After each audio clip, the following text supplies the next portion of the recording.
Good afternoon. My name is Jordan Boyd, and I'm here to talk about my soda, Mellow Melon. There's three things I'll be discussing in this video: my test market city target market strategy. Number two is the SWOT analysis, and number three is the pricing and distribution strategies. First, I'd like to talk a little bit about my target demographic. My target demographic is male between the ages of 50 and 60 with a bachelor's or master's degree, probably works in some kind of finance or insurance role, and income is between 70 and 85,000. He has a family size of about 2, just him and his wife. After all, his kids are probably grown by this point, and a household value of around 300,000. The target city that I'm working with is Atlanta, Georgia, which is a major commercial hub for the Southeast and also home to Coca-Cola. So that makes competition for sodas in this area a little difficult. To give you a little bit about the psychodynamic of my person, he believes he is at the center of his family's life. He probably votes Republican. Enjoys being a member of a Southern Baptist church and plans to retire somewhere like Savannah. Longtime member of this Atlanta Historical Society. He has just celebrated his 56th birthday last month at his family's colonial-style residence that he purchased back in the early 90s. He has more than likely just been made partner at his insurance firm, and he enjoys watching WAGTV Fox Atlanta in the morning with his morning cup of coffee. He generally wears Brooks Brothers suits and drives a used Lincoln. He loves eating at restaurants such as The Local and Eats. Now, talk a little bit about the SWOT analysis of my drink. Put this up so you can see it for a moment. So, just to go in the strengths, we have real watermelon and cantaloupe flavoring, real fruit, sustainable bottling, glass and carbon, small carbon footprint. It's a very nostalgic drink, and fruit locally within the United States was sourced. Weaknesses: not very health conscious, full of salt and sugar. Design of bottle is plain and not very attractive. Because of the real fruit, there's not a very long shelf life of my beverage. Opportunity: first real watermelon beverage drink on the market. A lot of others use synthetic flavoring. Ability to target a more mature generation like baby boomers. Promotes a southern style taste, something not commonly done in a lot of sodas. Threats: the creamy flavoring is very common in old fashioned sodas such as Avery's or Stewart's. Their drink targets an aging population that will eventually cycle out and whose taste may not be the same as next generations. Fruits are sourced within the United States and could potentially have crop failure due to a lack of a strong supply chain. Now, I'd like to talk a little bit about my competitor, Crush Soda. You're probably familiar with them. They're a little bit of a larger soda. However, not super popular outside of the United States. And in fact, the watermelon flavoring one that I have chosen is not something that is commonly found in many beverages.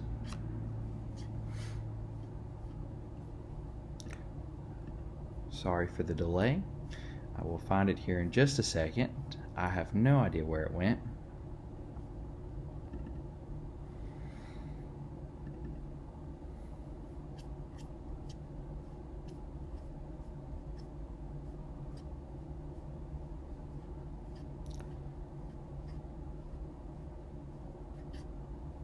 Crush watermelon. So, some of the strengths: Crush is part of a large family of recognizable brands, is a true soda unlike Coke or Orange Fanta, and it has a long shelf life because of preservatives. Weaknesses: no natural fruits, it's not very healthy, lots of sugar and high fructose corn syrup, and aluminum can is not very sustainable.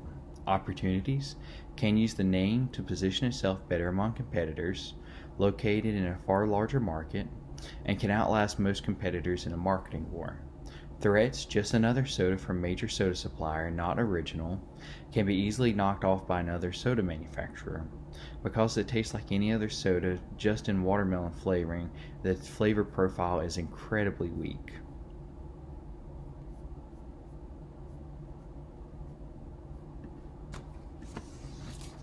Now I'd like to talk about areas where we excel at with our soda. So we believe we're a great place for natural flavoring versus artificial flavoring. And we're a mostly creamy soda with a good bit of carbonation. So here is the chart that we're using that can show the positioning. As you can see right here, between artificial flavoring and natural flavoring, you want to be somewhere right here. And that's also compared between the recyclability of the packaging. So this is the sweet point, and the X is where we're at. Now way down here, ironically enough, for the C is crush soda. It is about as bad as it gets as far on this layout. Other one I like to talk about is all creamy versus all carbonation versus all fruit flavoring versus all sweetener. Now right here you can see is the sweet point. This is where we are, and this is where one of our main competitors, Crush Soda, is. It's mostly carbonation, and it uses all artificial sweeteners, not very many natural flavoring.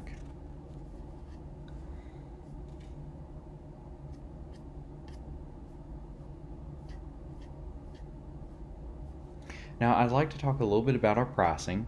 So originally when we first started this, I started at $6 a bottle for 16 ounces. Ended up having an incredibly high per ounce. It was way up into the upper 30 cents. Not very efficient at all, especially after comparing the different drinks within the market. After I started comparing the different drinks in the market, I noticed that there's a common trend. Most of them are 12 ounces, so ours being 16 ounces did help a little bit. It set us apart. But the average that you're looking is anywhere from 9 cents to 31 cents, and that's a pretty big range. We are actually at the very top of that range when we do that. We're charging $4 per drink versus the competitors that are also charging somewhere between $2.49 and $2.18. So the range is pretty broad there. But after doing a little bit more research into this, I came down to the idea that $4 per bottle divided by 16 ounces gives us somewhere around 20 something cents per bottle. So I decided to split it down the middle, with our new third price being $5. It still allows us to have that perception that we know that we're a premium brand, while bringing down our cost down to only 31 cents. And it was actually a lot closer to 2C.4 where we were comparing the drinks than the perceived value price. Talk a little bit about my distributor. The distributor that I used was actually the one I was assigned, Supreme Manufacturing, and the reason I went with them is they're actually a New Jersey company. However, they specialize in fruit flavoring drinks. They also do 80s ice cream, which is really cool as well. Lots of different unique flavor profiles, and there's a lot of benefits to using them. Everything from that they have in-house marketing, distribution channels. Even though we were not allowed to use it for this project, they just had so many advantages, lots of years and decades of knowledge on fruit flavoring sodas. They can do anything from 5% natural flavoring all the way to 100% natural flavoring, and they almost exclusively do fruit flavored drinks. I decided to use Meyer Brothers for my logistics wholesaler distributor channel. They're located in New York, which is actually pretty close to Supreme Manufacturing, which is located in New Jersey. And even though it is in New York, the distribution channels that they have set up easily reach down to Atlanta, Georgia, making it a very centralized hub for the Southeast. So that is why I decided to choose that. Next, I will discuss 3 of the 6 retailers that we'd like to be marketed at. The first one I'd like to talk about is Emory University, located in downtown Georgia. down on Dowman Street. Emory is a private Christian research university located in downtown Georgia and was founded in 1836.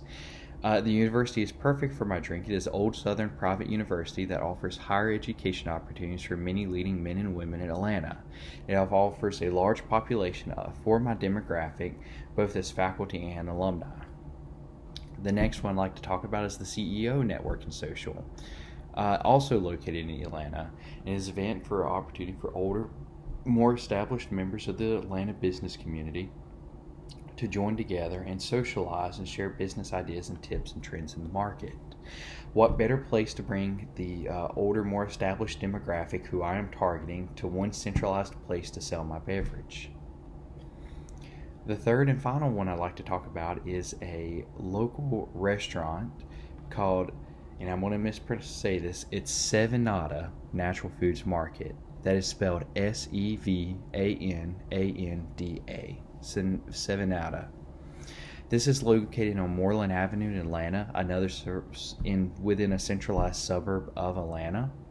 It's a small grocery store that has been in business for over 45 years, specializing in local treats, fruits, and vegetables. The venue is great because it is an upscale small family grocery store and is exactly the place my demographic would shop. It's a little more established versus going to something like a Walmart. Well, that is my drink. Thank you for listening to me. That's it.